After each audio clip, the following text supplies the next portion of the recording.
Hello everyone, स्वागत है आप सभी का एक और नए लेक्चर में। Class 10th maths all India CBSE board exams के लिए प्रिपेयर कर रहे हैं हमारे इस यूट्यूब चैनल पे। यूनिट वाइज सभी एक्सरसाइजेस के क्वेश्चंस प्लस एग्जांपल समझाता हूं मैं यहाँ पे। हमारी करंट यूनिट चल रही है अर्थमेटिक प्रोग्रेशन और उसके एक्सरसाइज 5.2 के क्वेश्चन नंबर 20 को आज हम यहाँ पे इस वीडियो में समझने वाले हैं। क्वेश्चन नंबर 19 तक मैं प्रीवियस वीडियो में समझा चुका था और इस क्वेश्चन को स्टार्ट करने से पहले प्लीज वीडियो को लाइक करना और चैनल को सब्सक्राइब करना। Thank you so much. बढ़ते हैं आज के क्वेश्चन पे। Ramkali saved ₹5 in the first week of a year and then increased her weekly savings by ₹1.75। ठीक है, सो यहां पे सॉल्यूशन में सबसे पहले जो हमें फर्स्ट लाइन गिवन है उसको मैं यहां पे रिप्रेजेंट कर देता हूं। देखिए, उसने सबसे पहले ₹5 सेव किए फर्स्ट वीक में। ठीक है, first week of a year में उसने ₹5 सेव किए हैं। तो ये फर्स्ट वीक है, देन अपना second week, then third and so on, इस तरीके से चलते जाएंगे हमारे वीक्स। ठीक है, सो फर्स्ट वीक में उसने कितने सेव किए हैं? उसने सेव किए हैं ₹5। ठीक है, नेक्स्ट वीक में क्या हो रहा है? उसकी सेविंग्स जो है वो इंक्रीज हो रही है। इंक्रीज हर वीकली सेविंग्स बाय ₹1.75। सो 5 में 1.75 आप ऐड कर दोगे तो आपको मिलेगा 6.75। ठीक है, 6.75 में जब आप नेक्स्ट वीक की बात करोगे तो अगले वीक में हो जाएगा ये 8.50। देखिए, यहां पे आप साइड में ले जाके ऐड कर सकते हो चाहो तो, बाकी बहुत इजी है। देखिए, 6.75 में अगर आप 1 ऐड करोगे तो हो जाएगा 7.75 और 7.75 के बाद आपको 75 और ऐड करना है तो 25 और ऐड होंगे तो 8 आएगा और उसके बाद रिमेनिंग 50 जो है वो इसमें इस तरीके से ऐड हो जाएंगे। आप चाहो तो इसको अलग से ऐड करके लिख सकते हो, शुरू के 2 टर्म्स लिखोगे तब भी आपकी एपी फॉर्म हो जाएगी। ठीक है, एंड सो ऑन, इस तरीके से उन्होंने क्या बोला है? इफ इन nth वीक, सो यहां पे इन दी एंड हम nth वीक की बात कर रहे हैं। ये हमारा फर्स्ट वीक है, सेकेंड वीक है, थर्ड वीक है, अप टू nth वीक। और nth वीक में उसकी सेविंग कितनी है? हर वीकली सेविंग्स बिकम ₹20.75। 20.75 हो चुकी है उसकी वीकली सेविंग्स। अब यहां पे सेविंग्स जो है इनिशियली फर्स्ट वीक में उसकी ₹5 थी, हर वीक में उसका इंक्रीमेंट हो रहा है 1.75 का। तो यहां पे हमारा 1.75 का इंक्रीमेंट हुआ सेकंड वीक में, थर्ड वीक में वापस 1.75 का इंक्रीमेंट हुआ। इस तरीके से जब हम आगे चलते जाएंगे तो nth वीक में जाके उसकी 20.75 हो रही है सेविंग्स। तो वो जो nth वीक है वो कौन से नंबर का वीक है वही फाइंड करना है, फाइंड n। तो टोटल कितने वीक्स लगे हैं उसे 20.75 इनकम करने में, जो उसकी सेविंग्स थी वो करने में। ठीक है, अब यहां पे इनिशियली जो आपको फर्स्ट वैल्यू दे रखी है वो आपका फर्स्ट टर्म होता है एपी के अकॉर्डिंग, और फर्स्ट और सेकंड टर्म को आप जब सब्ट्रैक्ट करके देखोगे तो आपको कॉमन डिफरेंस मिल जाएगा directly. Common difference first term in सब से ही मैटर है पूरा क्वेश्चन में, क्योंकि हम एपी की बात कर रहे हैं और अर्थमेटिक प्रोग्रेशन एक ऐसी सीरीज होती है जिसमें हर 2 टर्म्स के बीच में सिमिलर कॉमन डिफरेंस होता है। सो सिमिलर डिफरेंस होता है, देखिए आप सिमिलर वैल्यू से इंक्रीमेंट हो रहा है। 1.75 नेक्स्ट वीक में इंक्रीमेंट हुआ, उसके बाद 1.75 का आगे हुआ एंड सो ऑन। यानी कि ये एक एपी है जिसमें कॉमन डिफरेंस सिमिलर है हर 2 टर्म्स के बीच का, 1.75 है और वो आपका कॉमन डिफरेंस। सो यहां पर हम लिख सकते हैं कि हमारा फर्स्ट टर्म जो है वो है 5 और कॉमन डिफरेंस जो है, जो 2 टर्म्स के बीच का डिफरेंस है वो है 1.75। और ये बहुत इजी है यहां पे लिखना, क्योंकि आपको उन्होंने क्लियरली बोला है कि हर वीक 1.75 रुपीज से इंक्रीज हो रही है, तो आपको डिफरेंस निकालने की जरूरत नहीं है, वरना हम A2 में से सेकंड टर्म में से फर्स्ट टर्म को करते सब्ट्रैक्ट। अब यहां पे एक बार मैं नीचे मेंशन कर देता हूं, ये हमारा फर्स्ट टर्म होता है जिसको हम A से रिप्रेजेंट करते हैं, ये हमारा सेकंड टर्म है A2, थर्ड टर्म हमारा हुआ A3 एंड सो ऑन, इस तरीके से हमारी वैल्यू जाती है। और जो हमारा nth टर्म होता है उसको हम लिखते हैं an। अब याद रखना इसको लिखने का तरीका क्या होता है। देखिए, फर्स्ट टर्म में हम A1 नहीं लिखते हैं, उसको क्लियरली A लिखते हैं बस। सेकंड टर्म की बात होती है तो ये 2 को हम A के नीचे लिख देते हैं। ठीक है, तो A2, third term A3 and nth term is an। यहां पे टोटल नंबर ऑफ टर्म्स जो है वो n है। अगर आप यहां पे total number of terms x लेते तो यहां पे ax आता, लेकिन उसके वजह से फॉर्मूले में चेंजेस करने पड़ेंगे हमें, और हमें एनसीईआरटी का फॉर्मूला an के टर्म्स में दिया है, इसलिए हम उसमें कोई चेंजेस ना करते हुए टोटल नंबर ऑफ टर्म्स हम n ही मानेंगे। और यहां तो क्वेश्चन में उन्होंने स्पेसिफिक हमें गिवन दिया है कि nth वीक में जाके उसकी वीकली सेविंग्स जो है वो 20.75 हो रही है। तो nth वीक उन्होंने खुद ने ही बोल दिया है और फाइंड करने को बोला उन्होंने n। सो यहां पे तो कोई कंफ्यूजन होगा नहीं।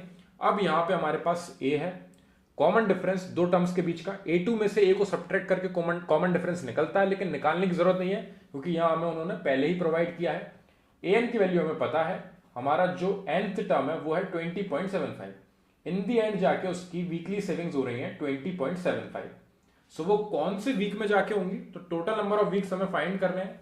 सो यहां पे an का जो हमारा सिंपल सा फॉर्मूला होता है a plus n minus one into में d। यही सिंगल फॉर्मूला हम पढ़ते आ रहे हैं, क्वेश्चन नंबर 19 तक सेम फॉर्मूला यूज हुआ है और ये एक्सरसाइज में कोई भी क्वेश्चन में इस फॉर्मूले के अलावा कोई और फॉर्मूला यूज नहीं किया है हमने, ठीक है। जिसमें a हमारा फर्स्ट टर्म होता है, d हमारा कॉमन डिफरेंस है, इसमें n की वैल्यू फाइंड करनी है, n हमारा अननोन है वो हमें फाइंड करना है, क्वेश्चन में बोला है उन्होंने, और हमारे an की वैल्यू है 20.75 क्योंकि वो हमारा nth टर्म है। इन दी एंड जाके सेविंग्स 20.75 हो रही है। सो अब इन सारी वैल्यूज को यहां पे करेंगे हम सब्स्टिट्यूट।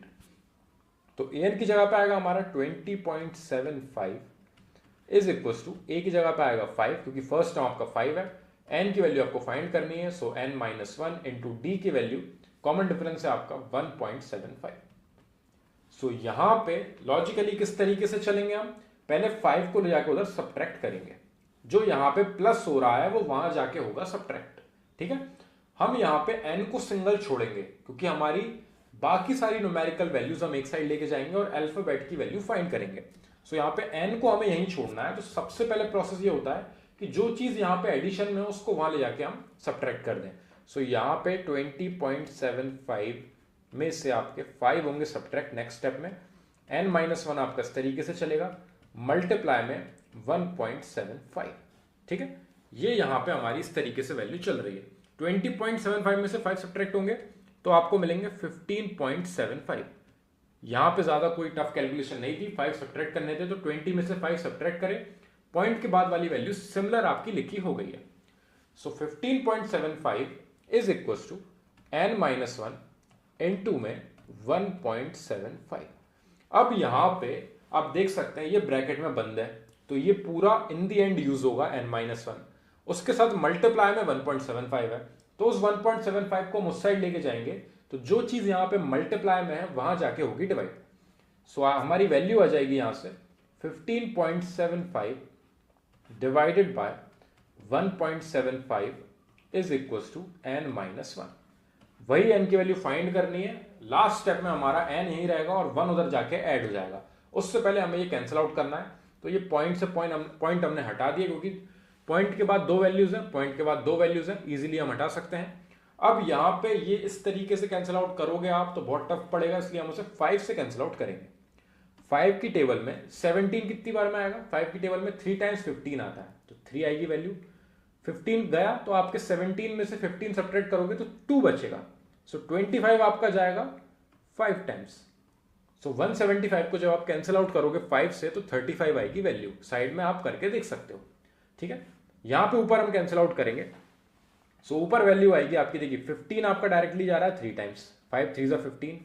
फिर अगला टर्म हमारा क्या है 7, यहां पे 17 था सो 15 गया था तो रिमेनिंग दो हमारे यहां पे 25 हो गया था।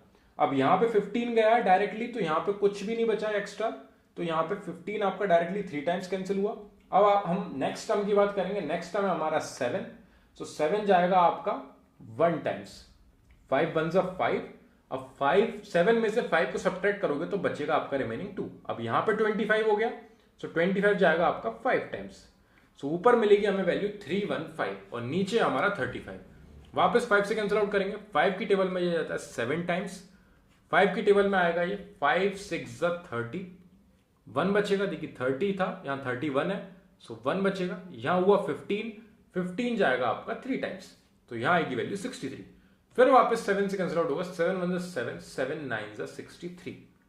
अब यहां पे पूरा कैंसिल आउट हो चुका है, डिनोमिनेटर में हमारी कोई भी वैल्यू नहीं बची है। अब 9 डायरेक्टली आंसर लिख के मत आ जाना, याद रखना एक स्टेप और बाकी है। 9 is equal to n minus one. अब ये माइनस का 1 उस साइड जाएगा सो 9 के पास आके ये हो जाएगा ऐड, क्योंकि उस साइड ये सब्ट्रैक्ट हो रहा था तो यहां आके ऐड होगा और आपकी n की वैल्यू आ चुकी है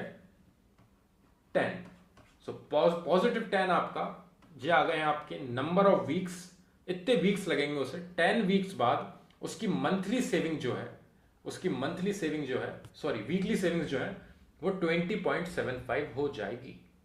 ठीक है, फर्स्ट वीक में 5 थी, सेकेंड वीक में 6.75 थी, थर्ड वीक में उसकी थी 8.50 एंड सो ऑन। इस तरीके से 1.75 का इंक्रीमेंट हो रहा है उसका। nth वीक में जाके उसकी सेविंग हो रही है 20.75।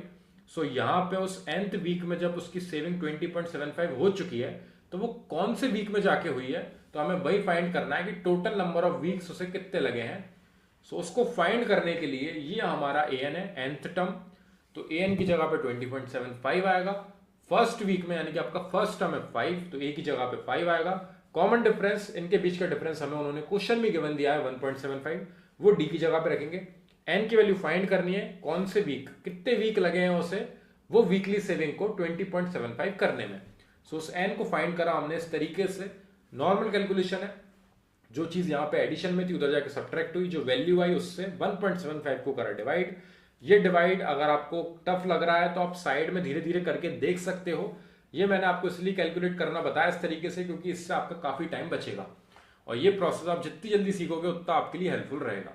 और in the end 9 is equal to n-1। कई लोग करते क्या है कि 9 को डायरेक्ट आंसर लिखाते हैं, जबकि n-1 है उधर वैल्यू, ये -1 जब तक उधर आके ऐड नहीं होगा आपका फाइनल आंसर नहीं आएगा। अगर आप 9 लिख के आ जाओगे आंसर तो आपका आधा एक नंबर कट हो जाएगा स्टेप्स में।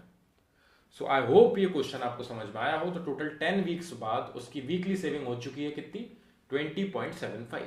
यहां पे हमारा क्वेश्चन होता है कंप्लीट। n की वैल्यू आ चुकी है हमारी 10, टोटल 10 वीक्स लगे हैं उसे 20.75 वीकली सेविंग करने में। आई होप ये क्वेश्चन आपको समझ में आया हो। हमारी एक्सरसाइज 5.2 आज होती है कंप्लीट। नेक्स्ट वीडियो में हम आगे के एग्जांपल सॉल्व करेंगे, उसके बाद एक्सरसाइज 5.3 पे बढ़ेंगे। सो आई होप ये आपको पूरा क्वेश्चन इजीली समझ में आया हो। अगर कोई भी डाउट है तो मेरे को कमेंट सेक्शन में जरूर डिस्क्राइब करना, और इससे पहले जो 19th क्वेश्चन मैंने समझाए थे आपको, उनमें अगर डाउट है तो वो भी आप मेरे को डिस्क्राइब करना, ताकि हम उनको पहले सॉल्व करें और फिर हम नेक्स्ट एक्सरसाइज पे बढ़ सकें। Thank you very much for watching this video.